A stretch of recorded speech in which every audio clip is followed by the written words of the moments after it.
Bueno, buenos días a todas. Em, Claudia, Luz, mientras van entrando, he puesto para compartir el texto de hoy. Terminamos el capítulo 9 la sesión pasada, ahora empezamos el capítulo 10. Yes. Y bueno, yo creo que voy a empezar yo la lectura, esta primera parte, a no ser que alguien quiera hacer la lectura, que esté ahí disponible. Que a veces está haciendo otras cosas mientras van escuchando. Ya, bueno, Si quieres entonces te ayudo, Anita. sí, Rebeca, ¿tú puedes?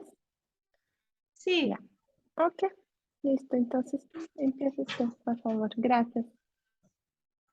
Ok. Más allá de la dualidad. Todas somos parte de nuestros antepasados, como todas somos en parte hombre y en parte mujer. Virginia Woolf. El problema que tú tienes es el problema que yo tengo. El problema de pensar que somos tan diferentes. El problema es cómo percibir. Anne Wollman. Dualidad. Una canción. Vivimos en una cultura dualista que valora, crea y mantiene polaridades. Una mentalidad estratificada de o esto o lo otro, que identifica y coloca las ideas y la gente en extremos opuestos de un espectro. Al escribir de la espiritualidad de la creación, Matthew Fox explica en Bendición Original que el pecado que subyace en todos los pecados es el dualismo, la separación de sí mismo, la separación de lo divino, la separación entre tú y yo, la separación del bien y del mal, la separación de lo sagrado y la naturaleza. En el pensamiento dualista, tratamos al otro como un objeto fuera de nosotros mismos, algo que mejorar, que controlar, de lo que desconfiar o dominar, o que poseer. El dualismo genera suspicacia, confusión, error de percepción, desprecio, desconfianza. El pecado del dualismo desfigura nuestra psique, contaminando nuestras actitudes sobre la mente, el cuerpo, el alma, las mujeres, los hombres, los niños, los animales, la naturaleza, la espiritualidad, así como sobre las estructuras políticas. Dividimos las ideas y las personas para formar jerarquías de bien y mal, de nosotros y ellos, de negro y blanco. Separamos el espíritu de la materia, la mente del cuerpo, la ciencia del arte, el bien del mal, la vida de la muerte, las mujeres de los hombres, los gordos de los flacos, los jóvenes de los viejos, el socialismo del capitalismo y los progresistas de los conservadores. Vemos al otro como el enemigo y racionalizamos nuestra crítica, nuestro juicio y la polarización que engendramos, diciendo arrogantemente que nosotros tenemos razón y que Dios o la diosa está de nuestra parte. Este tipo de polarización ha mantenido a una gente pobre, ignorante o enferma, mientras permitía a otros ser ricos, desahogados y poderosos.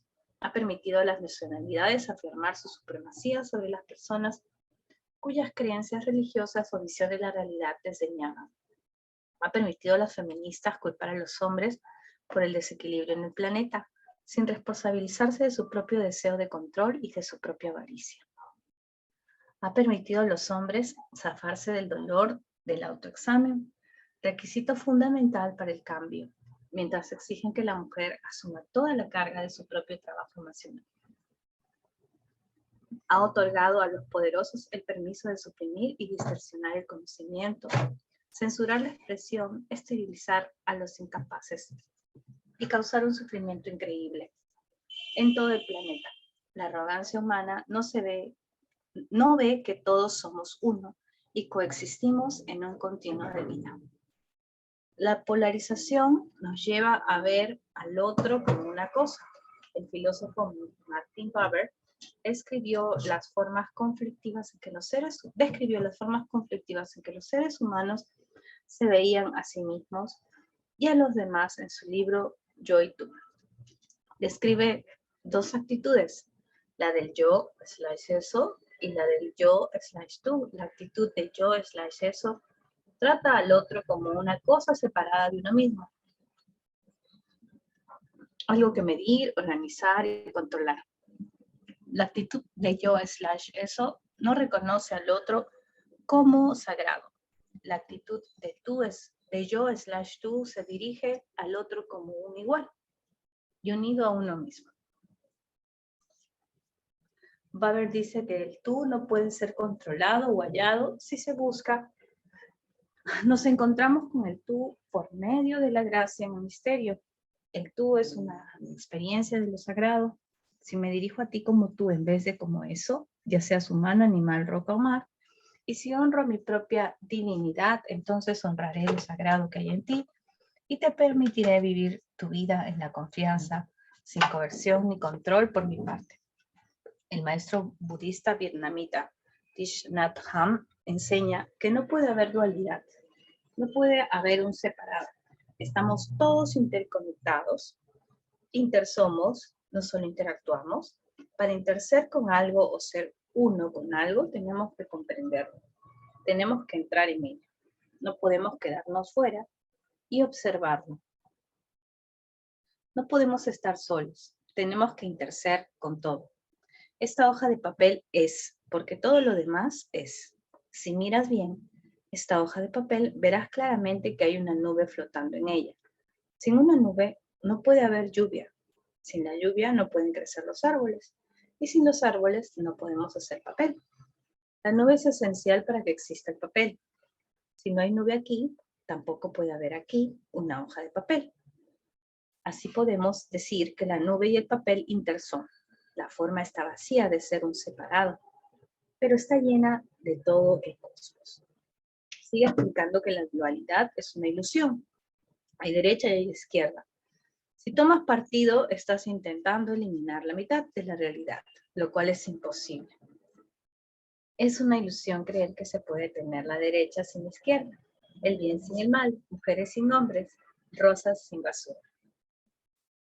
Sanar la brecha entre lo femenino y lo masculino. La brecha entre las mujeres y los hombres pueden tener sus raíces en derechos de prosperidad y en la procreación. Pero esta brecha ha sido ampliada y reforzada por la mayoría de los sistemas religiosos y políticos. El Génesis 3.16 afirma que los hombres deben gobernar sobre las mujeres, que no era un mandato divino, sino propaganda patriarcal. La religión occidental ha animado a la humanidad a culpar al género femenino por los males del mundo y excluir a las mujeres de la igualdad en asuntos espirituales, políticos y económicos. El pecado original, basado en la caída de Adán y Eva del paraíso terrenal, ha jugado un papel importante desde los principios de los tiempos. San Agustín en el siglo IV, en el siglo IV, porque como dice, desde los tiempos de San Agustín en el siglo IV, porque como dice Matthew Fox, le hace juego a los constructores de imperios, a los amos de esclavos y la sociedad patriarcal en general. Divide y por ello conquista contra el espíritu, la vocación política, contra las propias necesidades personales, la gente contra la tierra, los animales y la naturaleza en general. Durante la investigación para su libro, Adán, Eva y la serpiente, Elaine Paget se sorprendió de ver hasta qué punto las tradiciones religiosas están incrustadas en la estructura de nuestra vida política, en nuestras instituciones y en nuestras actitudes acerca de la naturaleza humana, y hasta qué punto se enfrentan a nuestras decisiones morales si la tradición religiosa imparte. Si la tradición religiosa imperante afirma la única soberanía de Dios y del emperador, representante de Dios en la tierra, entonces será imposible que cada persona pueda tomar una decisión moral sobre cómo vivir su vida. Estas decisiones le vendrán ya dadas. Comprobamos la existencia de esta desconfianza en la polémica política actual sobre la capacidad de decisión de las mujeres sobre el hecho de tener hijos. Si la actitud predominante sobre la naturaleza humana es el pecado y depravación, no existe la confianza, tampoco hay mucha posibilidad de permitir un cambio de actitud sobre los propios enemigos. Muchos políticos manifestaban hasta hace muy poco esa mentalidad. En respuesta a las críticas sobre la demora de los Estados Unidos en negociar el final de la carrera armamentística, recurrían a la mentalidad de Guerra Fría, según la cual los rusos no engañaban para que redujéramos nuestras defensas y así poder vencer nuestro poderío militar. Según esta mentalidad, la desconfianza en el otro se considera ignorancia, inseguridad o un signo de debilidad. La confianza en el otro. El mensaje de Cristo de que todos los seres humanos, hombres, mujeres y niños, estaban hechos a imagen y semejanza de Dios, era muy radical para la cultura en la que se vivía. En el Imperio Romano, 3/4 partes de la gente eran esclavos o descendientes de esclavos y predicaban que esa gente predicaba que esa gente, no solo el emperador, eran uno con Dios. Esta unión de lo divino y lo humano tuvo ramificaciones políticas de largo alcance y fue el motivo de la muerte de Cristo. En las relaciones patriarcales, ya sean políticas, religiosas o personales, solo puede haber una persona arriba, así que siempre hay un controlador y un controlado, para que la personalidad dominante pueda conservar el poder. Él o ella tiene que mantener a su compañero en una posición de inferioridad. Esto crea un marco mental en el que una persona espera controlar y la otra espera ser controlada. Existe un modelo para este tipo de arreglo cuando implica a dos entidades. Parece un balancín. Cuando implica 3 o más, parece más bien una pirámide. En la mayoría de las situaciones laborales, hay un jefe que domina la perspectiva y la forma de pensar de la empresa y contrata a asalariados competentes que a su vez aprenden rápidamente a anticipar los deseos del jefe, y la mayoría de las familias emplean asimismo la estructura piramidal de un adulto que domina, y su pareja y los niños aprenden a acomodarse a esas necesidades. Órdenes y cambios de humor del adulto dominante. A veces, naturalmente, la persona dominante es un niño que tiraniza a sus padres. El ejército, la Iglesia Católica, la mayoría de las empresas, las escuelas y sindicatos son ejemplos de jerarquías piramidales. El administrador de una escuela en Los Ángeles dijo recientemente de su claustro de profesores que sería más fácil trasladar un cementerio que lograr que sus profesores colaboraran con él. Marian Secca escribe sobre el pecado del sexismo que ha creado estas pirámides jerárquicas en nuestra cultura y encuentra las raíces de esas estructuras y actitudes resultantes no del cristianismo ni del judaísmo, sino en el periodo romano. Aboga por la conversión de la jerarquía a la comunidad.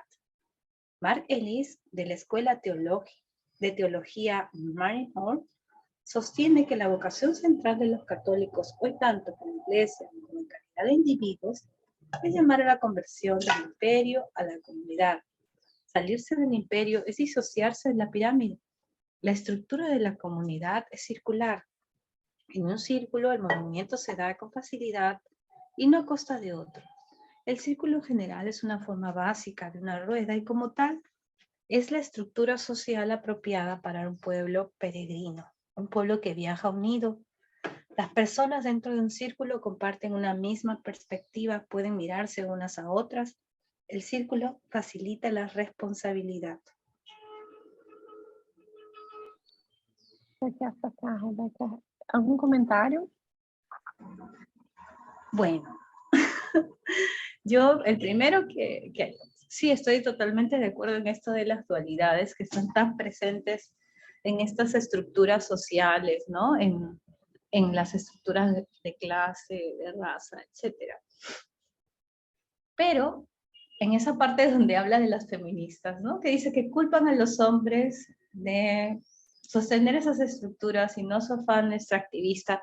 Yo primero quiero recordar que el feminismo no culpa a los hombres, sino más bien al patriarcado. Y el patriarcado es la estructura de poder, y bueno, el poder mayoritariamente está ejercido por hombres, pero lo que hace el feminismo no es señalar a los hombres, sino al sistema de poder. Y justamente aquí en la segunda parte hacen referencia a esto de las relaciones de poder, que es la base de la desigualdad, ¿no? Que siempre va a haber uno por encima del otro.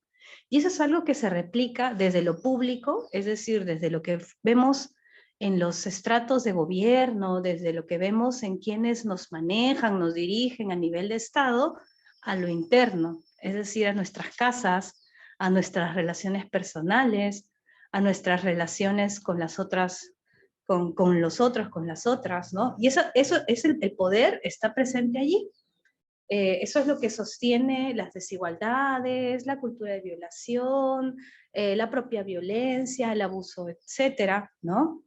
El que cada vez en cualquier espacio que vayamos tengamos que o ser sometidos o someter.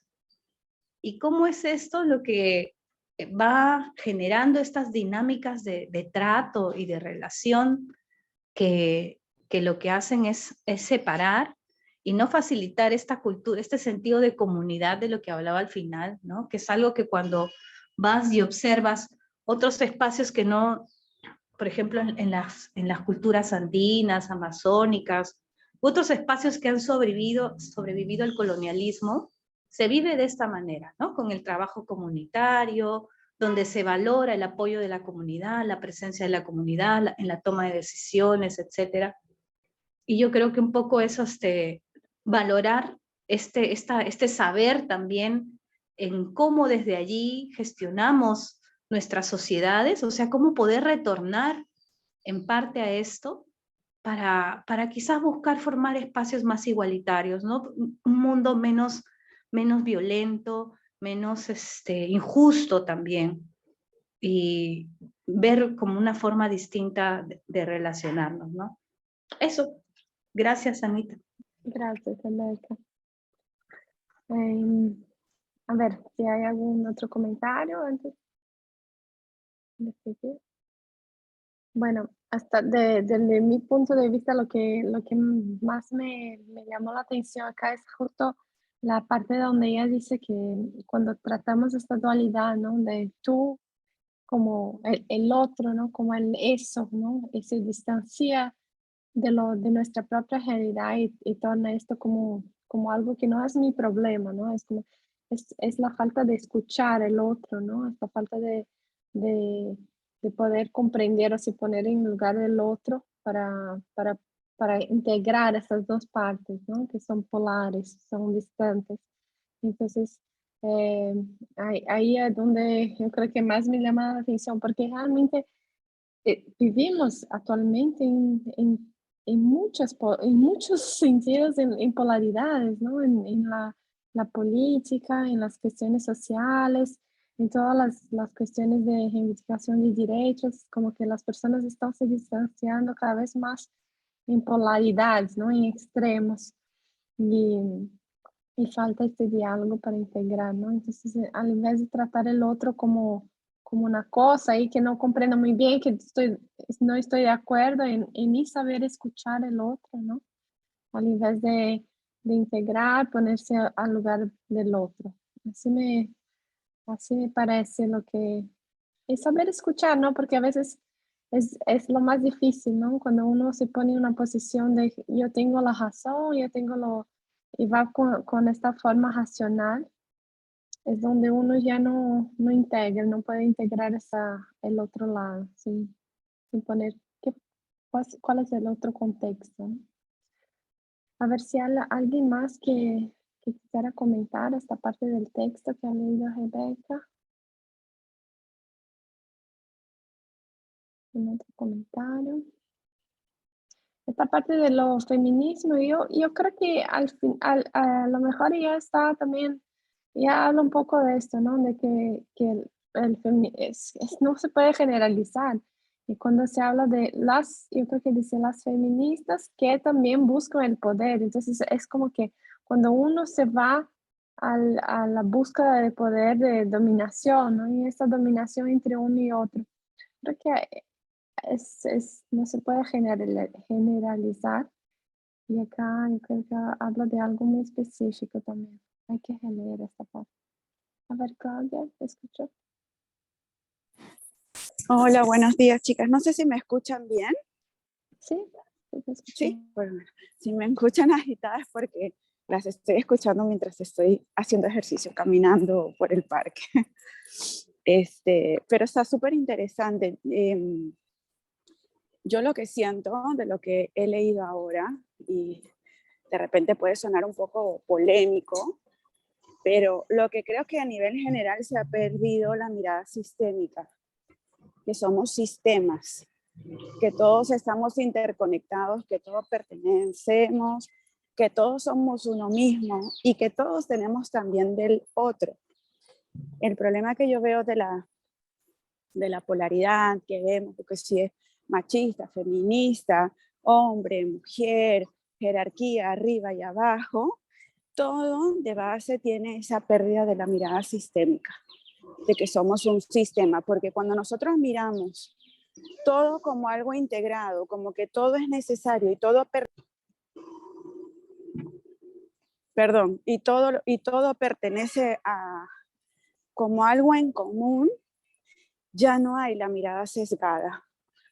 O sea, inclusive si yo veo, no sé, una jerarquía, un sometido, un sometedor o un machista o lo que sea, allí yo estoy saliéndome del centro y teniendo una mirada sesgada. Cuando yo miro de manera sistémica, ante mi mirada se pierde la polaridad. De repente no afuera, pero dentro de mí se pierde la polaridad y puedo integrar de una manera diferente, que es lo que yo creo que va a generar un cambio, ¿no? El mirar adentro de manera integrada, a ver por qué están opuestos, y si están opuestos afuera, es porque están opuestos dentro de mí, y trabajar esa integración y esa actualizar esto de la naturaleza sistémica, ¿no? Porque es como todo está atravesado por la naturaleza sistémica, inclusive en nuestro cuerpo, ¿no? Tenemos un sistema respiratorio, un sistema digestivo, un sistema, no sé, de piel, y todo es necesario y que para que funcione de manera integral, para que funcione el cuerpo. No podemos decir, ¿sabes qué? Yo me voy a separar de mi sistema digestivo. Entonces, igual funcionamos los seres humanos. Necesitamos integrar todos los aspectos de luz y de oscuridad dentro de nosotros, justamente para que se diluya internamente cada separación. Y allí es que recién se genera un cambio. Eso, perdón. Esa era mi opinión. Gracias, Clau. Gracias por compartir. ¿Algún otro comentario acerca de la lectura?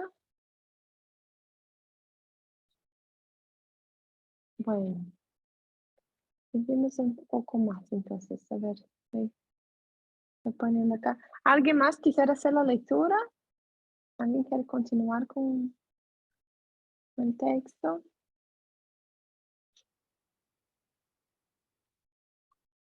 ¿Cómo están, chicas? Hasta ahí.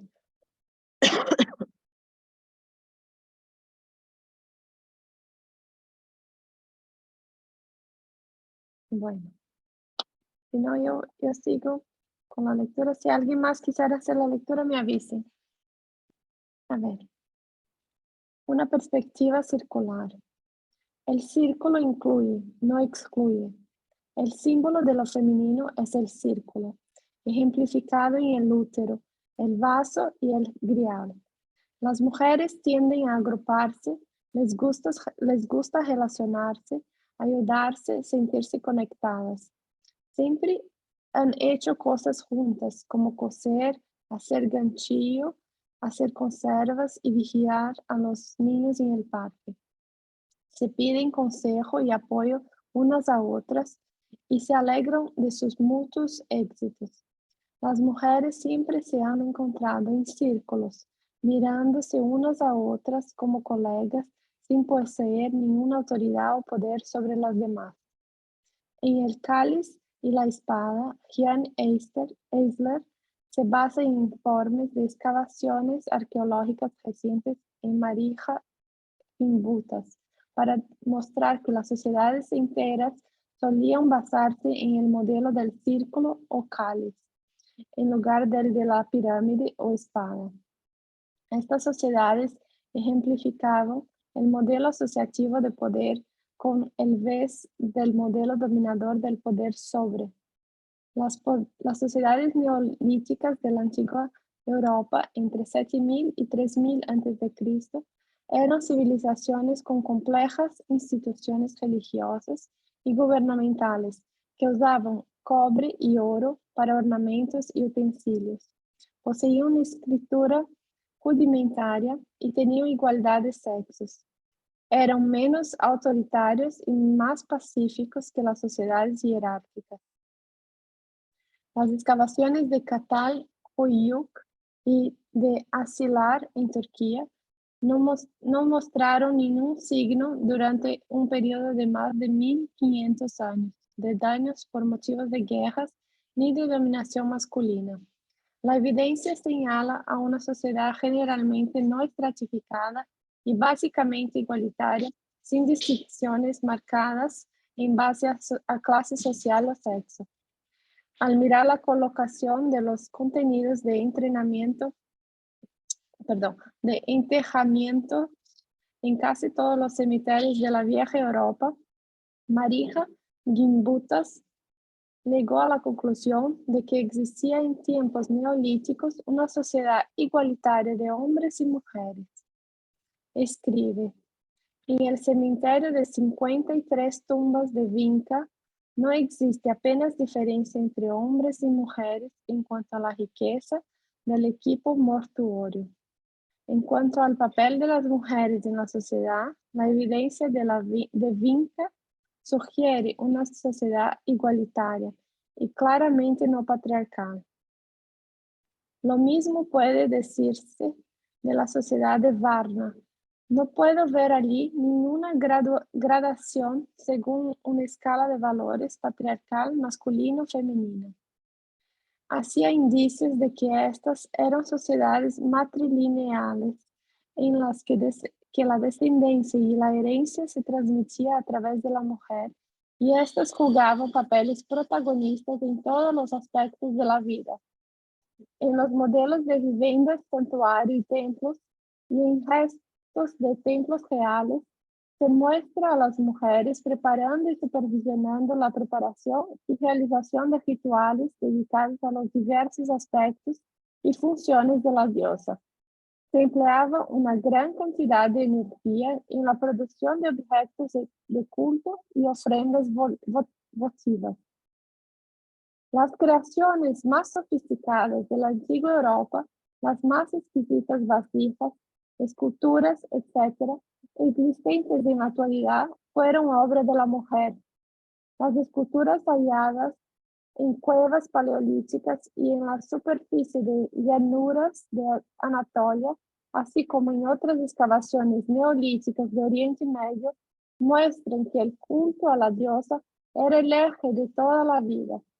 Estas esculturas indican que las imágenes mitológicas de los ritos religiosos de la época y también las figuras y símbolos femeninos ocupaban un lugar principal en los yacimientos. El arte neolítico muestra una notable ausencia de armas, héroes, batallas, esclavitud o fortificaciones militares. No eran estas sociedades dominadoras. No habían sido aún afectadas por las invasiones posteriores de las tribus kurdas, que adoraban a dioses sangrientos. La diosa era el eje de todos los aspectos de la vida. Los símbolos de la naturaleza, el sol, el agua, los toros, pájaros, peces, serpientes, huevos cósmicos, mariposas e imágenes de la diosa grávida y dando a la luz, han sido hallados por doquier en viviendas y santuarios y vasijas y figuras de barro.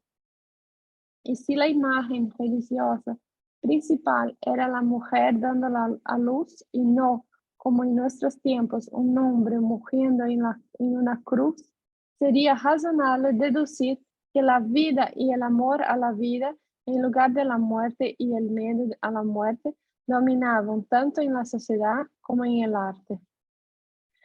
En estas sociedades no había separación entre lo secular y lo sagrado. La religión era vida y la vida era religión. En las religiones de las diosas, la cabeza de la familia era una mujer, la gran madre. En la familia secular, la descendencia seguía la línea materna y el domicilio era matrilocal. El marido iba a vivir con el clan o familia de la mujer. Esto no lo convertía en un matriarcado. Tanto los hombres como las mujeres eran hijos de la diosa y ninguna parte de la humanidad estaba por encima de la otra y la diversidad no era sinónimo de inferioridad o superioridad. La actitud predominante era de unión y no de rango, de compañerismo y no de dominación. Gimbutas escribe que el mundo del mito no estaba polarizado en términos de hombre y mujer, como ocurría en otros tiempos, en otros pueblos nómadas y pastoriles de las estepas. Ambos principios se manifestaban codo con codo. La divinidad masculina, que a menudo acompañaba a la diosa en forma de joven o animal macho, aparece para afirmar y fortalecer las fuerzas de lo femenino creativo y activo. Ninguno está subordinado al otro. Al complementarse el uno al otro, su poder se redobla. Ha habido varias épocas en la historia de la humanidad en que han existido sociedades cooperativas en las que se adoraban los aspectos vivificadores de la divinidad como parte de la vida cotidiana y donde no existían diferencias de género en la realización de las prácticas religiosas diarias. Sabemos que su existencia no solo por el arte rupestre paleolítico en Europa occidental y por las cámaras motoras de Catal, Huyuk y Asilar, sino también por lo que conocemos de la Creta minoica, de los cristianos gnósticos, de los antiguos celtas, de los nativos norteamericanos y los balineses, entre muchos otros. Chicas, ¿pueden escuchar bien? Porque hace un poco de ruido acá atrás. No sé si me escuchan bien. Sí, No Anita, veo. se te escucha. Sí, Okay. sí. Ok, perfecto. ¿Sigo o alguien más quiere hacer la lectura? Bueno.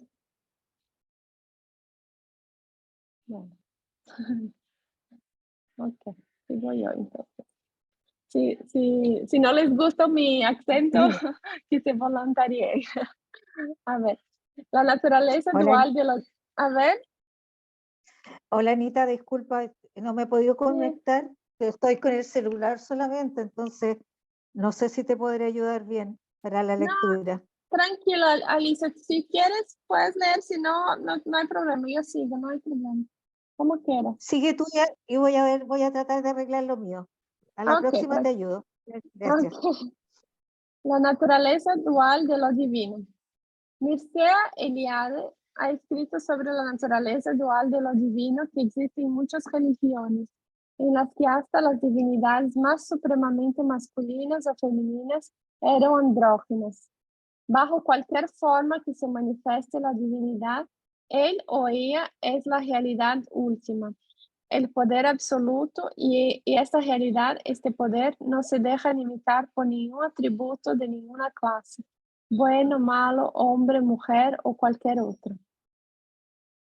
En el lenguaje del hombre y de la mujer, Mary Hitchell Kay escribe que los aztecas que no poseían un sistema gramatical basado en los géneros creían que el origen del mundo y de todos los seres humanos era un principio único de naturaleza dual. Este ser supremo tenía un semblante masculino y femenino. Este Dios tenía la capacidad generadora tanto del hombre como de la mujer.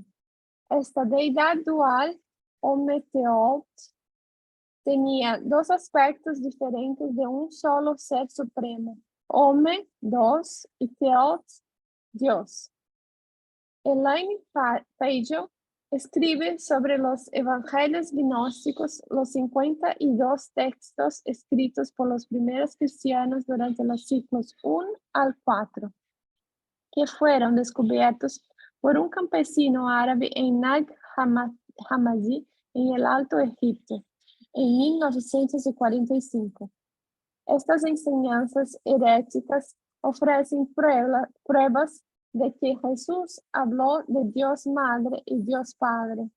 En el Evangelio de Tomás, Jesús contrasta a sus padres terrenales, María y José, con su Madre Divina, el Espíritu Santo, y su Padre Divino, el Padre de la verdad.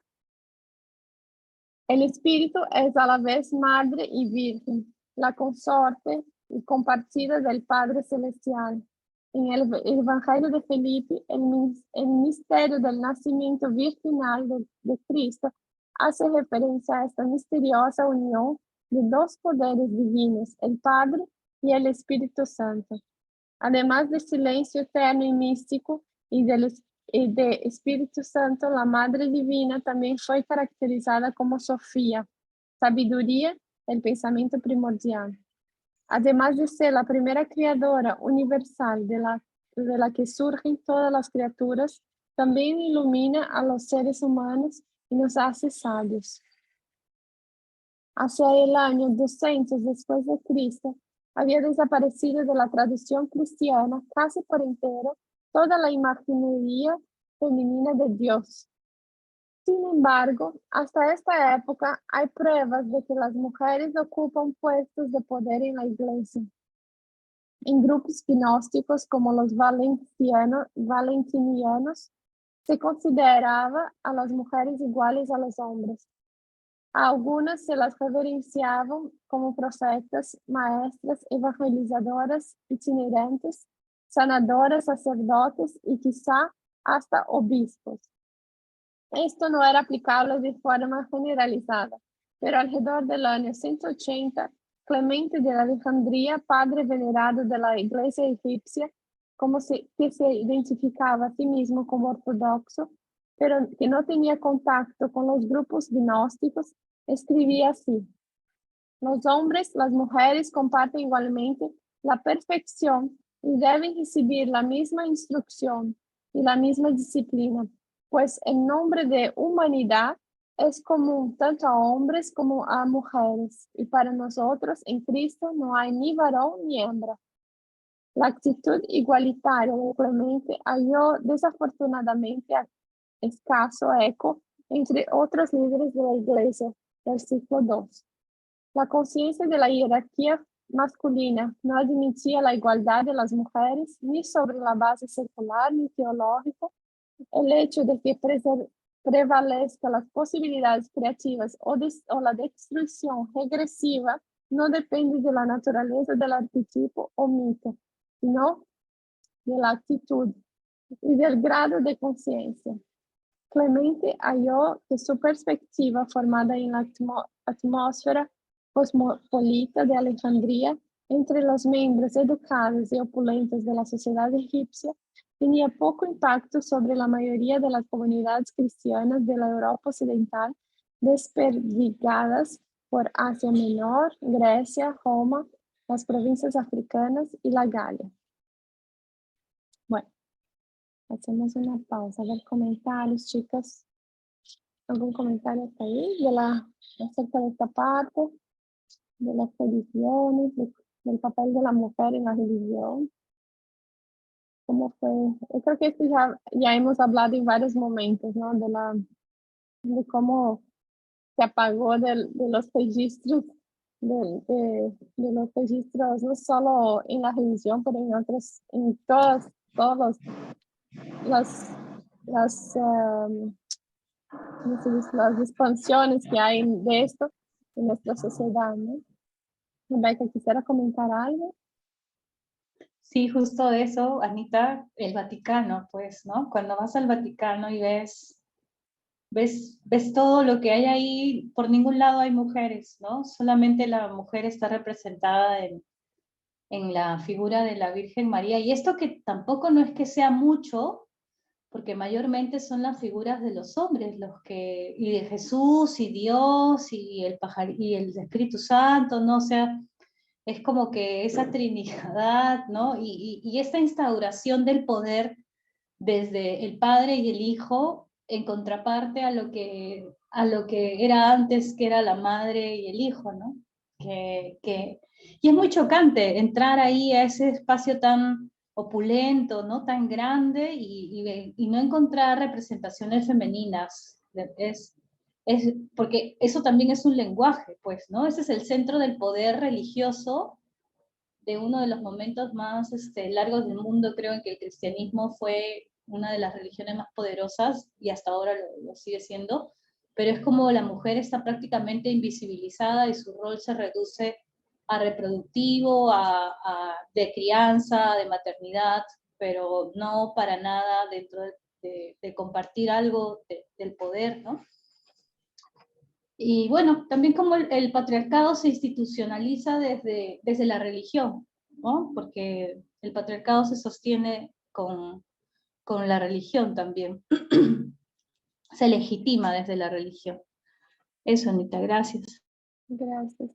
Y la representación es la mujer virgen, ¿no? Es como que la Virgen María, que es la única, al final saca el poder también de la mujer en este sentido, ¿no? Es como que, y va un poco contra la naturaleza humana, ¿no? Es como que casi es casi una sobrehumana porque no es como genera una vida siendo virgen, ¿no? Entonces hasta esto es algo deturpado, creo que.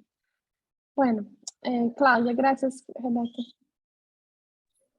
Sí, yo me quedo con una parte muy bonita de la lectura que dice, ¿no? El hombre y la mujer era la verdad última, ¿no? Y no entraba dentro de ninguna categoría.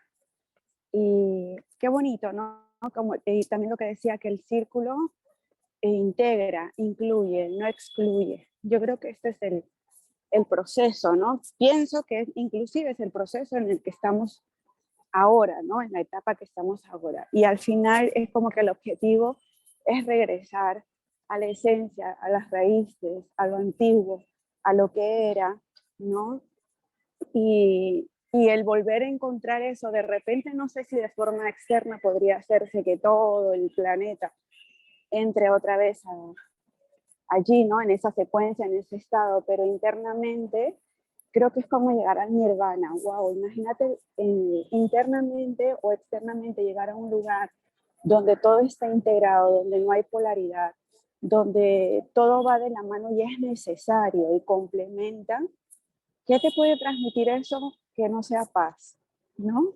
Es como paz, alegría, wow, como una victoria, ¿no? Entonces, me parece muy bonita esta parte de la lectura porque tiene un mensaje de fondo, por lo menos para mí, ¿no? De seguir trabajando mis polaridades internas para poder encontrar ese equilibrio y esa paz que yo busco, ¿no?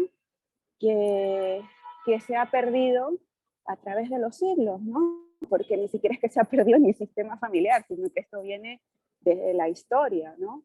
Entonces, es como que el libro nos llamara a regresar a nuestras raíces, a nuestra esencia. Muy bonito. Gracias, Anita. Gracias, Clau. Gracias a ti. Sí, qué bonito, qué bueno poder integrar, ¿no?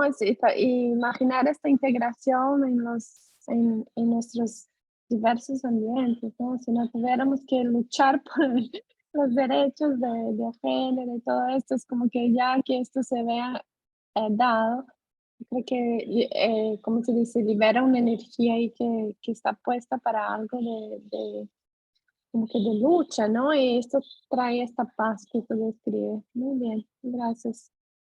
Gracias, Juan. ¿Algo más? ¿Algún otro comentario? Bueno, ¿alguien más quisiera hacer la lectura? Seguimos un poquito más. A ver, Janet, ¿sí te escucho? Sí, sí, Anita, no sé si se me escucha. ¿Se me Sí, te escucha? escucho. Sí, sí, Ah, sí. perfecto. Bueno, ya estoy en el celular, me disculpo, pero bueno, definitivamente coincido con Claudia en esa mirada y en esa observación, ¿no? Pero como es que este libro a mí es muy esperanzador, saber que sí se puede saber que podemos tener ese equilibrio de esa dualidad, ¿no? O sea, acá no hay mejores ni peores en cuestión de que quienes son, como tú bien decías hace un rato, ¿no? No irse a los extremos de estar o el hombre o la mujer, las feministas o los machistas, sino ese equilibrio. Y creo que esta lectura de alguna manera está entrando dentro de nuestra esencia, abocar hacia nuestra esencia para saber de que no necesito aplastar al otro, ni que tampoco me aplasten a mí, ¿no? O sea, yo me quedo con eso también, como decía Claudia, muy esperanzador esa lectura, definitivamente, y con ganas de seguir explorando en el libro, pero a través de este libro explorar en nosotros mismos nuestros requerimientos, porque como hice en una parte de la lectura, dice, ¿no? Ya no está el de afuera, ya está todo dentro, y que de alguna manera como mujeres o como varones, tal vez no lo sé, pero estoy hablando desde mi posición de mujer, pensamos que el otro es el que tiene la culpa o el otro es el culpable de las cosas sin darme cuenta que está dentro de mí. Y la mirada es la que cambia, ¿no? Y básicamente eso, me quedo con esa partecita muy, muy alusiva. Gracias, Anita. Gracias a ti, Janés. Bueno, ¿algún otro comentario, chicas? Ay, permíteme, Anita, un ratito, Sí, no sé si. claro. Sí, bueno, yo simplemente como que aclararle a mis compañeras que cuando yo escucho, bueno, yo soy feminista, y cuando yo escucho que ponen al feminismo y al machismo en el mismo nivel, tengo que decirles que no tiene nada que ver una cosa con otra. Porque el machismo es totalmente, no tiene nada que ver con el feminismo, porque lo que promueve el feminismo es justamente buscar acortar estas diferencias que se hacen desde que la mujer tenga una posición por debajo del hombre. Eso, ¿no? Buscar, promover, sobre todo, la igualdad en la accesibilidad de derechos, en que no hayan estas diferenciaciones de oportunidades, en el reconocimiento de las labores de cuidado, que mayormente se recaen entre las mujeres, este tema de la erradicación de roles de género que nos llevan a las mujeres a estar en una posición y a otra. Entonces, yo cuando escucho a mujeres hablar, decir feminismo y machismo en el mismo nivel, sí les tengo que explicar, porque cuando escucho a un hombre, bueno, es un tema de que puedan ellos también aprender y encontrar, cuestionar sus propios privilegios, porque el machismo tiene que ver más con el patriarcado, y eso es una estructura de poder sobre la cual se ha constituido el sistema en el que vivimos. El capitalismo, la religión, todo funciona, todas las religiones, no hablo solo de la religión cristiana, porque todas las religiones, las mujeres no tenemos los mismos derechos que los hombres. Y ustedes pueden revisar todos ¿no? el islamismo, pueden revisar las religiones musulmanas, pueden revisar el hinduismo. En todas las mujeres tenemos un lugar por debajo de nuestros compañeros.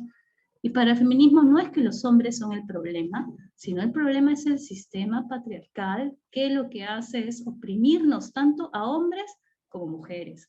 No por igual, ojo, porque bueno, aquí son los hombres quienes tienen ciertos privilegios, pero igual desde esa opresión a la que están sometidos, no se les permite estar conectados con su sensibilidad, con su capacidad de también criar, sostener, cuidar, ¿no? Y más bien se les coloca en roles como que donde demostrar el poder es importante, demostrar su fuerza es importante, también demostrar su violencia, etcétera, ¿no? Entonces, eso es lo que me permito como que comentarles, ¿no? Y si pudiesen aprender un poco más, o si quisieran aprender un poco más, con mucho gusto me escriban, les comento, ¿no? De qué se trata un poco el feminismo, y se integren, las invito a participar, porque en muchas ciudades, en muchos países, hay espacios, y son espacios comunitarios. Eso también es muy bonito, porque el feminismo lo que promueve es ese retorno a la circularidad, ¿no? A donde todas con nuestros saberes, con nuestras experiencias aportamos, a no buscar espacios jerarquizados. No es un espacio perfecto, porque finalmente es un espacio humano. También en el feminismo hay muchos errores, pero no está en la misma sintonía que el machismo ni siquiera de extremo a extremo, como para que se mencione en la misma frase. Eso. Muchas gracias y un gran beso y abrazo para todas. Gracias, Rebeca. Gracias por aclarar. Y yo creo que de mi parte, sí, te digo que a veces se pone una imagen negativa a veces en el feminismo porque es estereotipado, ¿no? O sea, estereotipa lo que más sale de negativo en las cosas. Así somos los humanos, ¿no? Entonces, a veces salen las noticias, las feministas que usan la violencia, que usan algo muy fuerte así para... y ahí queda este estereotipo en los términos, ¿no? Entonces, es como que, yo soy feminista, pero no soy, es como que siempre hay un pero cuando dicen, cuando uno se dice, soy feminista, pero no soy de las que, no sé qué, que las odian los hombres, como que acaba creando este estereotipo. Entonces yo creo que por esto hay tanta confusión, ¿no?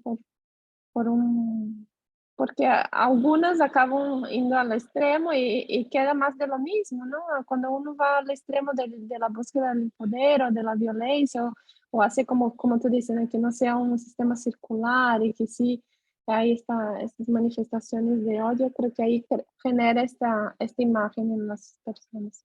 Pero gracias por tu aclaración. Bueno, no sé si quedamos con esto. A ver, Claudia, ¿quiere hablar algo? Sí, me iba a pasar a la computadora, pero una vez acá, no, yo comprendo perfectamente a mi compañera y de hecho respeto mucho esa postura, respeto mucho también la lucha que hacen y la respeto sobre todo a ella porque siempre trata como que de buscar ese centro y como que muestra el lado positivo del feminismo, que decía, como lo decías tú, ¿no? Que a veces lo que se muestra en realidad no es ni siquiera la esencia de un movimiento. Y que pasa no solamente con el feminismo o en algunas, como dicen, el machismo, o que pasan con los movimientos de LGTB, o que muchas veces lo que sale afuera, porque lo que vende, lo que a la gente le gusta no es la esencia del movimiento. Y esta parte yo la entiendo, inclusive la comparto, porque hay que hacer lo que hay que hacer para, como mujeres, recuperar nuestro lugar, ¿no? Y yo tampoco quiero que se malinterprete cuando yo digo feminismo o machismo, no es que yo voy a la profundidad en esencia de qué es lo que está luchando cada causa y estoy apoyando a uno de los dos, no. Yo lo estoy tomando como, mencionando como polaridad, como cosas que, como hombre o mujer, no como un movimiento. Y de que en el fondo lo que yo voy comprendiendo es que hay que integrar esto, ¿no? Porque no existe, es que en el fondo, a lo que voy es que en el fondo no existe ni feminismo ni machismo, ni hombre ni mujer, porque lo que decía la lectura, no, hombre y mujer, la verdad última, es a donde tener sin categoría. Entonces, comprendo que la base del movimiento es esto, es como un movimiento feminista o femenino en realidad, porque ni siquiera es feminista, es femenino.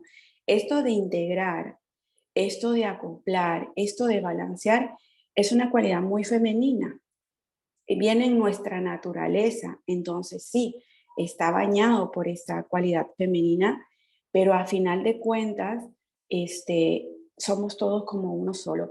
A ese punto es al que yo iba, no pretendo ponerme en ningún lado, ni obviamente ni de machista, ni de feminista, aunque comprendo que no es lo mismo, pero lo que yo quería decir era que hay un tercer lugar que es como el centro, ¿no? Desde el cual uno trata de mirar en perspectiva qué es lo que generan estos movimientos y cómo integrarlos, por lo menos dentro de mí, porque no quiero decir que yo no tengo conflicto interno.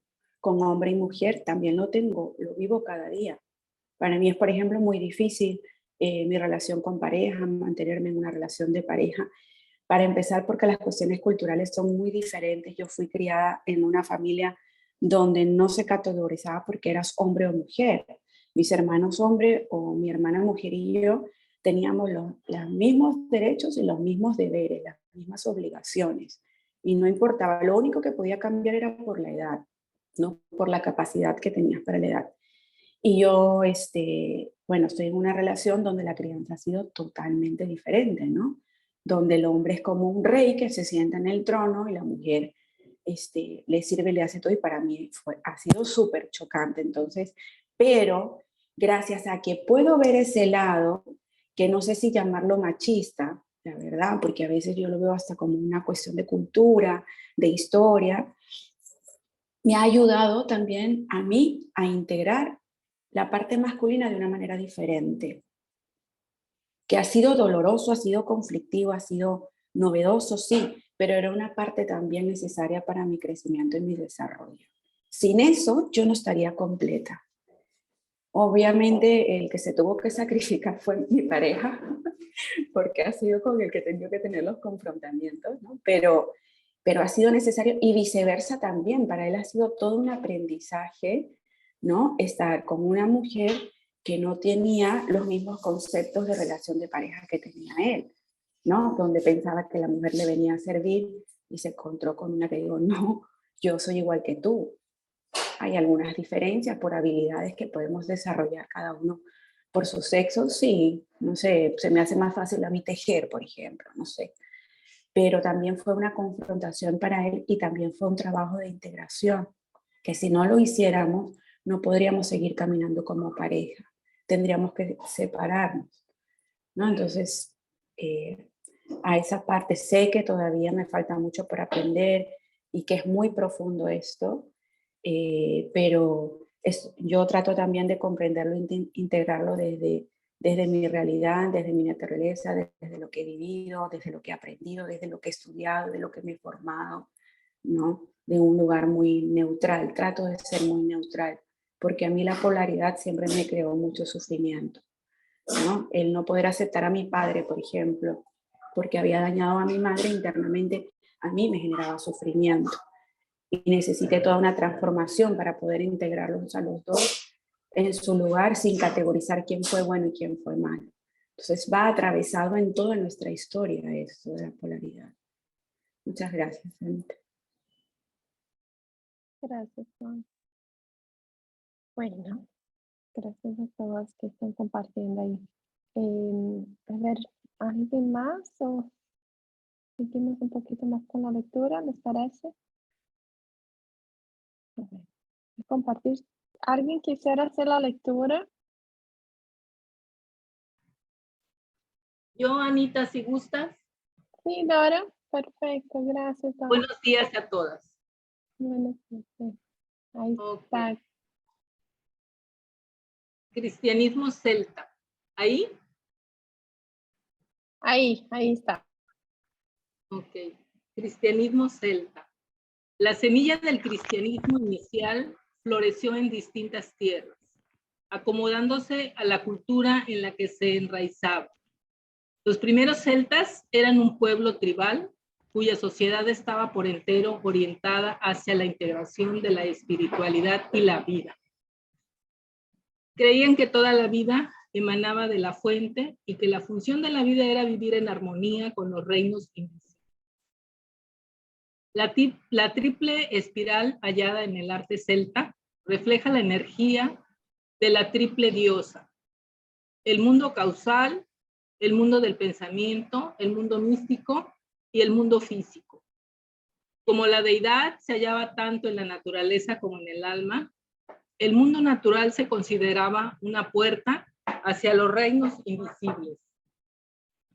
En medio de esta comprensión tan fértil de los misterios, apareció la figura de Jesús, que sabía pasar de uno al otro mundo. Esta capacidad de vivir el misterio, de caminar entre los mundos, formaba ya parte de la conciencia celta. Y por ello, la figura de Jesús fue adoptada apasionadamente en los centros druidas de enseñanzas por todo el territorio celta. La cruz celta nunca se fijó en la muerte de Cristo, sino en su capacidad de pasar de uno a otro mundo. En lugar de poner el énfasis de la doctrina, la cristiandad celta insistía en la experiencia espiritual directa del espíritu. Se animaba a la gente a expresarlo y vivirlo, con amigos y consejeros espirituales. La comunidad no era jerárquica y el amigo del alma era el consejero espiritual primordial. En lugar de la autoridad eclesiástica de los obispos, la cristiandad celta abrazó lo femenino, el desarrollo de la intuición y estimuló la experiencia sensual de la vida. La emoción sensual se consideraba sabiduría del cuerpo y el cuerpo humano no podía nunca considerarse mal. Existía un énfasis tremendo en aprender y una comprensión de que los seres humanos tenían el poder de vivir dentro de los designios naturales, mediante su libre albedrío. Como los celtas eran un pueblo tribal, su modelo social dentro de los centros de enseñanza era descentralizado. La autoridad residía en el grupo y en el abad o la abadesa jugaba el papel de terapeuta cualificado. Esto es muy parecido al funcionamiento del budismo zen. Los cristianos celtas creían que el espíritu se manifestaba en un campo energético que interactuaba en 5 niveles sin jerarquía alguna. Los mundos de los minerales, plantas, animales, humanos y ángeles estaban interconectados. Este campo energético de 5 niveles se convirtió en una realidad viva para mí cuando estudiaba el cristianismo celta con Vivian Hall en la isla de Iona, en Escocia. Esta preciosa isla es un lugar muy sutil, un lugar donde resulta fácil caminar entre los mundos, un lugar en donde se es consciente de estar en contacto con los reinos invisibles. En la iglesia cristiana celta, las mujeres ocupaban posiciones igualitarias al lado de los hombres. Viajaban como predicadoras por todas las islas británicas y detentaban cargos de autoridad. Santa Rígida fue una abadesa del siglo V que cuidaba el fuego sagrado de Beltane, como hicieron también 11 de sus hijos. El fuego siguió ardiendo hasta el siglo XI, cuando el obispo lo extinguió a instancias de Roma. A pesar de la censura de la Iglesia de Roma, la cristiandad celta nunca perdió su orientación hacia lo femenino, la naturaleza, el misticismo y la intuición. Los cristianos celtas consideraban que cuando la religión se distanciaba de lo femenino, se distanciaba de la tierra. La cristiandad celta floreció durante 1000 años y está reverdeciendo de nuevo actualmente. Nos plantea a todos la pregunta: ¿estamos dispuestos a vivir en el filo y a caminar entre los mundos? El mundo se enfrenta hoy a muchas transiciones difíciles y la gente de todos los países se preocupa por el planeta como un todo y por el bienestar de la comunidad de la Tierra. Es urgente restaurar la visión espiritual en el corazón mismo de nuestras vidas.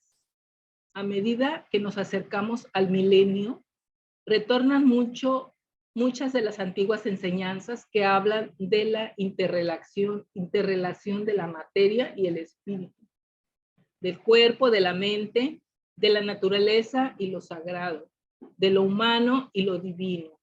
Los mayas, el budismo tibetano, los indios norteamericanos, la espiritualidad de creación y las religiones de la diosa están reviviendo estas antiguas verdades. El círculo como modelo de vida, la forma más pura, más simple, más abarcadora en el círculo, es la primera forma que dibuja el niño, una forma que se repite interminablemente en la naturaleza. Tiene armonía, conforta, es transformadora El círculo no tiene ni principio ni fin. Nada queda excluido. Todo encuentra su sitio y se entiende como un aspecto integral de todo el proceso. Cuando uno se sienta en un círculo con otros, todos son iguales y están ligados. Nadie detenta el poder. El poder se comparte y no hay lugar para el egocentrismo. Como todos están interrelacionados y en sentido de cada uno, proviene de la relación con el círculo. La visión de cada uno se transforma a medida que el círculo va tomando forma. La magia se da en círculos. El círculo es un abrazo de dar y recibir.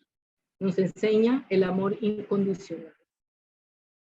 El mandala primordial era sin duda un círculo dibujado en la tierra. Al dar el paso fuera de este círculo, el iniciado pasaba por el mundo de la magia, en el que no era sino una lengua de la tierra que cantaba su canción a las estrellas. La rueda del tiempo retorna, el círculo mágico se dibuja otra vez. Hace poco tuve la oportunidad de participar en un retiro de 5 días para estudiantes de último curso escolar, utilizando el Consejo Tribal de los Indios Norteamericanos como forma principal de comunicación. En consejo, nos sentábamos en círculo y pasábamos un palo de hablar. Solo quien sostiene este objeto ritual puede hablar y los demás miembros del círculo escuchan con su corazón. Entramos en el espacio tiempo ritual. El tema del consejo fue la relación hombre-mujer. Entramos en un periodo de tiempo interporal en el que las actitudes de cada uno de los integrantes del grupo sobre este tema tan volátil fueron transformadas. En el transcurso del intercambio me di cuenta de que este círculo era un vehículo poderoso para cambiar las actitudes que hombres y mujeres tenían sobre sí mismos y sobre el otro sexo, para escucharse y hablarse unos a otros con el corazón.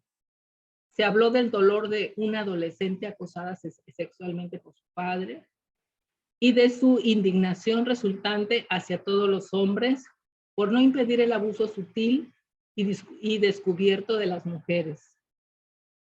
Declaraba culpables a todos los hombres allí presentes. Los chicos respondieron a sus acusaciones con su propia indignación y asco por la falta de sensibilidad y el abuso de ciertos hombres, cuyo único poder lo lograban a expensas de los demás. También expresaron su propio temor y vergüenza por no saber cómo intervenir y su miedo a ser catalogados como hombres abusivos. La incomodidad era palpable.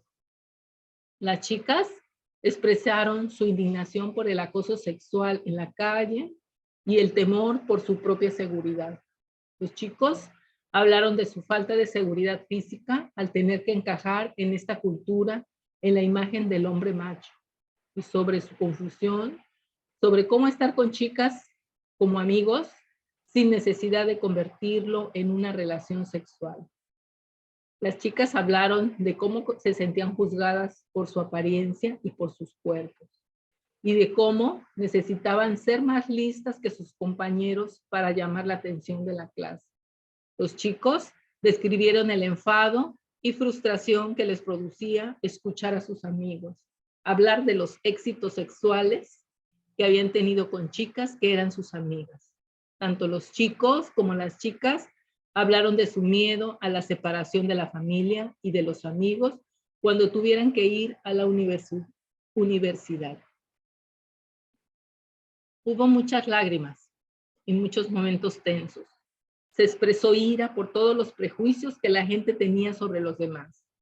Se temía que hombres y mujeres no pudieran vivir nunca juntos en armonía, con tanta confusión unos sobre otros, a menudo guardada en secreto.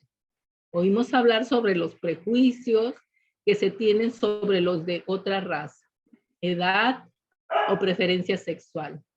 Hicieron falta 4 horas para que pudieran hablar de los 26 alumnos y profesores. Para que pudieran hablar los 26 alumnos y profesores. Se podía oír la caída de un alfiler. La atención estaba dirigida hacia la persona que sostenía en cada momento el palo de hablar. Nadie salió igual de ese círculo. Esa noche soñé con nuestro consejo y que una serpiente entraba por la puerta y serpenteaba hasta el centro del círculo. Nadie se movió. Todos la miramos en silencio. Rodeó el grupo y miró a cada uno lentamente, parando de vez en cuando a mirar un poco más.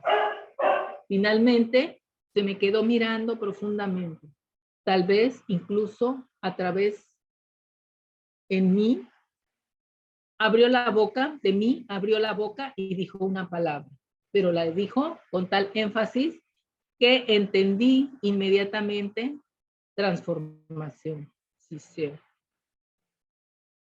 Este consejo me dio mucha esperanza. Si los alumnos de bachillerato pueden juntarse en un círculo con sus mayores y escuchar profundamente el temor, la ira, la alegría, la desesperación y la esperanza que cada uno tiene en el futuro. Entonces, tal vez estos adolescentes y los niños que les sigan podrán curar el pecado de la dualidad. Estos niños están aprendiendo lo que es la compasión, están aprendiendo a aceptarse los unos a los otros, a valorar el cariño y el compañerismo en vez de la conquista y la dominación. Están aprendiendo que somos básicamente uno. La compasión que sentimos juntos nos permitirá a cada uno acercarnos a la comprensión de la diversidad en vez de sentirnos amenazados por ella. Creo que las mujeres están afectando profundamente la masa crítica. A medida que cada uno de nosotros curamos nuestra propia naturaleza, masculina y femenina, cambiamos la conciencia del planeta, de una conciencia de adicción al sufrimiento, al conflicto y a la dominación, a una conciencia que reconoce la necesidad del compañerismo, de la curación, del equilibrio, del interser. Las mujeres tienen que respirar más conocimiento, más pragna al mundo para restaurar el desequilibrio. Somos un pueblo peregrino. Vamos en un viaje juntos para aprender cómo honrar y preservar la dignidad de todas las formas de vida, visibles e invisibles. Ahí radica nuestro poder heroico.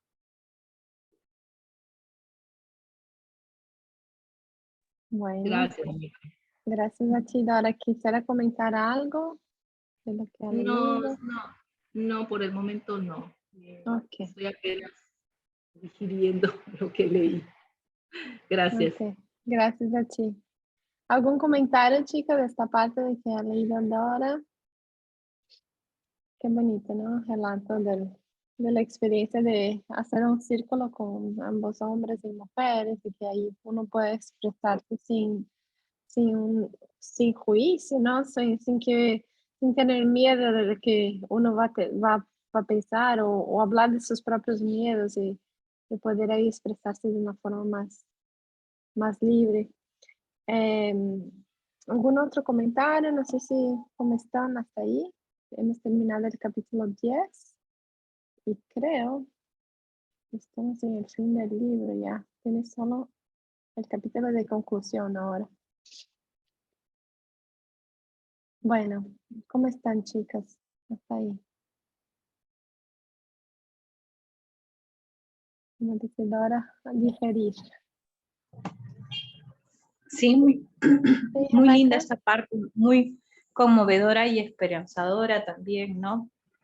Y he tenido la oportunidad de poder facilitar estos espacios y lo que más me llamó la atención fue quien me hizo la propuesta fue un chico, un hombre, pues, ¿no? Que para un espacio que él dirigía, donde había habido un tema de violencia entre una pareja dentro de ese espacio, dentro de ese grupo, y él me dijo, yo quiero que nos apoyes haciendo un taller aquí de relaciones igualitarias, ¿no? Y a mí me llamó mucho la atención porque mayormente, o sea, es difícil encontrar hombres que propongan eso, ¿no? Porque es como un cuestionamiento de sus propios privilegios, o sea, son más conscientes de ese tipo de situaciones. Y lo que él me dijo es que yo quisiera que este sea un espacio seguro para que cualquier chica, cualquier mujer que quiera acompañarnos se sienta cómoda, ¿no? Porque el espacio era un espacio mayormente masculino, o sea, no había muchas mujeres ahí. Y creo que esa es la idea, ¿no? Que todas y todos podamos hacer nuestra parte en medio de lo que vivimos.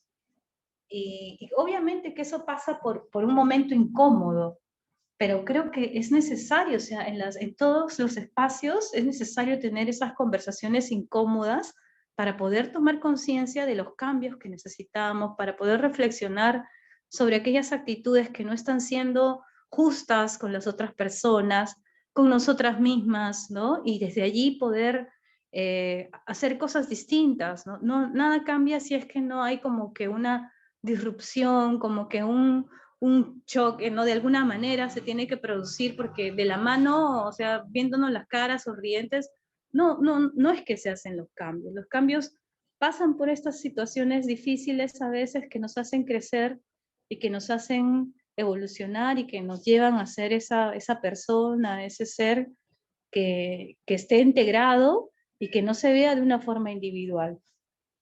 Eso. Gracias, Anita. Un abrazo. Y a Gracias a todas. ti. Sí, Rebeca, qué bonito lo que tú dices. Así es, estoy totalmente de acuerdo. Así, sin tener las tormentas no logramos crecer, ¿no? Hay que tener el conflicto o que sea. Y yo creo que yo creo que Ruth, yo creo que ha escrito algo acá en el chat, que es como que en la espiritualidad no existe machismo, feminismo, no existe hombre o mujer. Pero es esto, por eso estamos acá en la materia, ¿no? Es como que estamos acá para crecer, para evolucionar y lidiar con esas diferencias que sí acá existen. Integrar, este es el objetivo, integrar lo femenino y lo masculino, uno poder en lugar del otro y comprender sus dolores, de sus dificultades, sus miedos, ¿no? Entonces, es que es difícil, lo que tú comentas, que es difícil un espacio de hombres invitar a una mujer, como que sería más fácil lo opuesto, pero es porque no se permite al hombre sentir, ¿no? Hay tantos mandatos del patriarcado que también los hombres sufren mucho, ¿no? Con eso, de no poder expresar sus sentimientos, de no poder expresar sus vulnerabilidades. Entonces todo esto hace muy difícil estas integraciones, ¿no? Entonces el hombre se pone en esta posición de duro, de macho, de fuerte, ¿no? Y siempre es la realidad de uno, ¿no? Gracias por compartir, Gemma. Chicas, yo tengo como que una página y media o 2 páginas para terminar el libro. Acabo de ver que estamos en la conclusión ahora y ahí se termina. ¿Quisieran hacer ahora o hacemos un encuentro más y ahí hacemos algo más para el cierre? Les dejo a ustedes para decidir qué les gustaría hacer. Tenemos como que un poquito más o hacemos un próximo encuentro para la conclusión. ¿Qué quieren hacer ustedes? Ups, ¿verdad? Claro. Sí, no, yo lo que quería era comentar Ah, sobre esta última parte que lo he sentido así como un bálsamo en mi pecho, ¿no? O sea, tan bonito. Era lo que decía hace rato, ¿no? Al final es como regresar a la esencia. Pero como dice nuestra compañera Rebeca, ¿no? Es necesaria esta dualidad, esta polaridad, este conflicto, porque solamente podemos sanar a través del movimiento. Lo que está estático no sana, ¿no? Entonces, es bonito porque la lectura, claro, como ya me doy cuenta de que ya está cerrando, ¿no? Como la idea, porque ya estamos en la última parte, es un llamado, ¿no? A retornar a la esencia, siendo que como seres humanos hemos venido a un aprendizaje que es bastante complejo, porque cada persona es todo un mundo y toda una historia. Y es como, así como cuando recién nacemos, ¿no? Que venimos puros, cristinos, sin ninguna etiqueta, sin ningún patrón, ¿no? O sea, no venimos con un concepto ni de bueno, malo, ni siquiera frío, calor, nada, no tenemos un concepto para nada, sino todo lo vamos como integrando a través de la percepción, pero porque somos seres sociales y en nuestro entorno vamos adquiriendo información para ir como categorizando cada cosa, y eso nos marca en nuestra adultez, porque por ejemplo, según lo que yo haya sido en mi entorno, en mi crecimiento, los mensajes que haya recibido, tengo buena autoestima o mala autoestima, o me siento superior o inferior, o soy buena para unas cosas o no para otras, y conforme vamos creciendo, por lo menos las mujeres, ¿no? Que tenemos como esta cualidad de integrar, de transformar, circular, esta cuestión femenina, vamos como en esa búsqueda de volver a nuestro centro, volver a encontrarnos con nosotras mismas, quiénes somos en esencia, vamos aprendiendo que, qué sé yo, que si no fui cuidada de pequeña, pues me tengo a mí misma, yo tengo esa hija, esa madre, esa sabia, esa abuela, toda integrada dentro de mí, pero es todo como un camino de aprendizaje, donde me doy cuenta que dentro de mí yo tengo todo lo que necesito. Igual es esta parte, ¿no?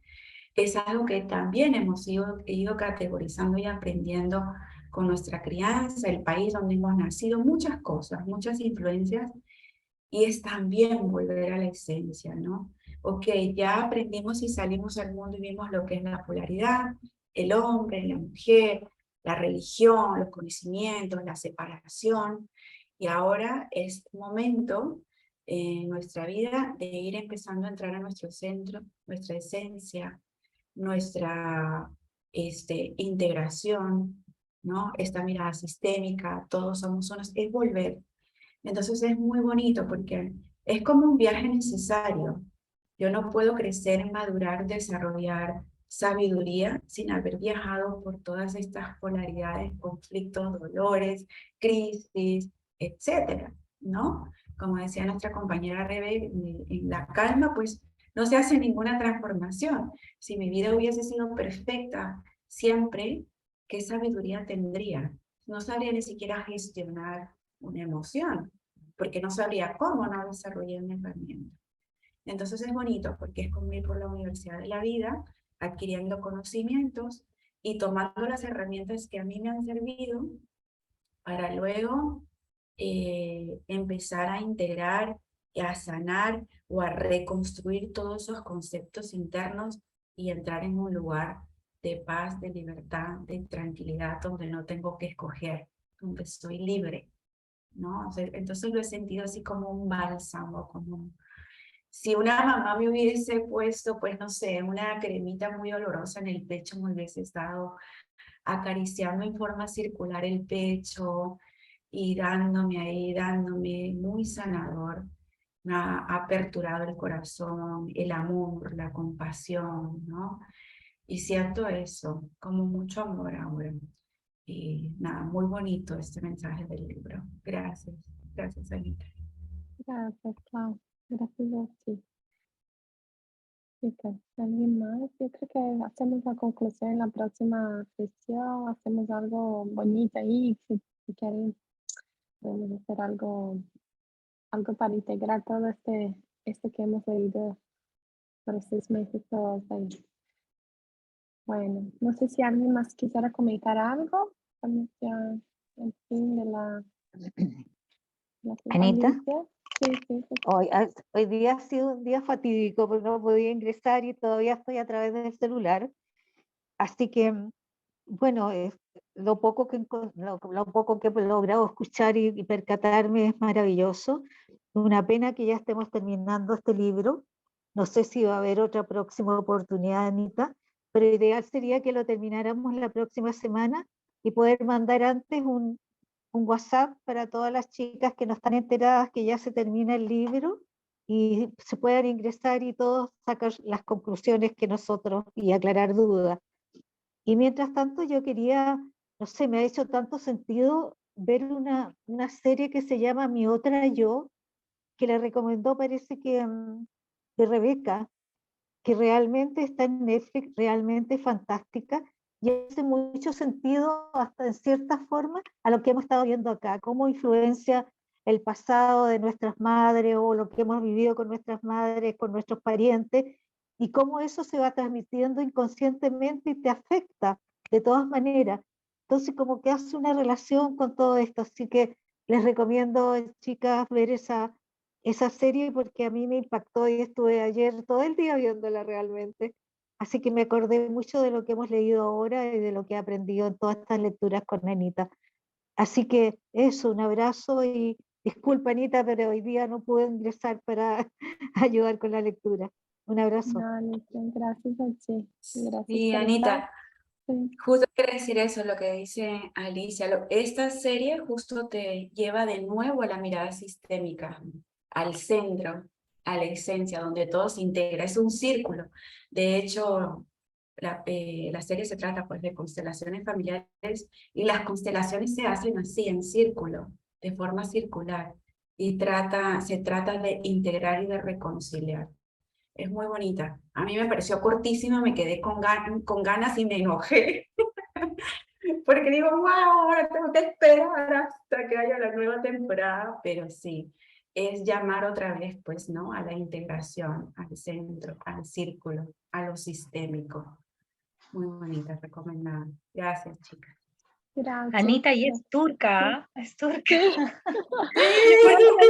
Por eso la vi, porque cuando la empecé a ver, te juro, los 5 primeros minutos me llevaron así al viaje y fue súper, no sé, me conectó muchísimo y no la pude dejar de ver. Muy linda, Qué se lindo. las recomiendo. Es que estas series o novelas turcas siempre tienen temas muy profundos, ¿no? Muy místicos, muy místicos. Y de muy nuestra místicos. realidad, ¿no? De mucha conexión Sí. con el La ser, cultura con el turca alma. de por sí es una cultura muy mística, muy conectada con la naturaleza, con lo espiritual, desde la naturaleza, con la familia, o sea, de verdad, transmiten totalmente los valores que tienen en esa serie, así que, y en otras más, he encontrado otras películas también turcas. Sí. Estas y las hindúes también me parece que transmiten mucho. Hay de las una que es relaciones. totalmente loca, que se llama La Familia Uysal, véanla, pero pucha, es totalmente distinta porque es la parte de la modernidad turca, que es otra mirada también, pero es muy, muy buena. Se las recomiendo, les voy a escribir ahí por el WhatsApp esa serie que también ya la vi, la terminé, y también tiene que ver mucho con este tema de los secretos familiares, ¿no? Y cómo influyen en nuestras vidas. Por más que querramos no repetirlos y los guardamos y los escondemos, al final cómo termina eso trascendiendo en el clan. Así que se las voy a escribir allí para que las vean. No se asusten porque es un medio punk, pero no se dejen llevar por la primera impresión, como dicen. Nunca, nunca, nunca. Besitos. A mí me hizo hacer mucho sentido de la lectura que tuvimos de este libro. Así que sería como un complemento a lo que hemos estado viendo. Así que, bueno, y en una escena van las mujeres visitan el templo de una diosa y me las imaginé a ustedes cuando visitaron todas esas partes. Esa. Así que hicimos fue muy nuestro bonito. círculo también. Sí, fue tal cual. Así que un abrazo. Gracias, Anita, de nuevo. Gracias a ustedes. Será razón para que vayamos todas. Por compartirla, gracias por compartirlo también. Así Un beso, es. que les vaya lindo. Chao Claudia, chao Anita, nos vemos. Gracias, chicas. Nos vemos la próxima Chao, semana gracias. entonces. Un besito a todas. Un beso a todas. Gracias. Chao. Gracias, adiós. Feliz semana, chao. Chao, chao, feliz semana.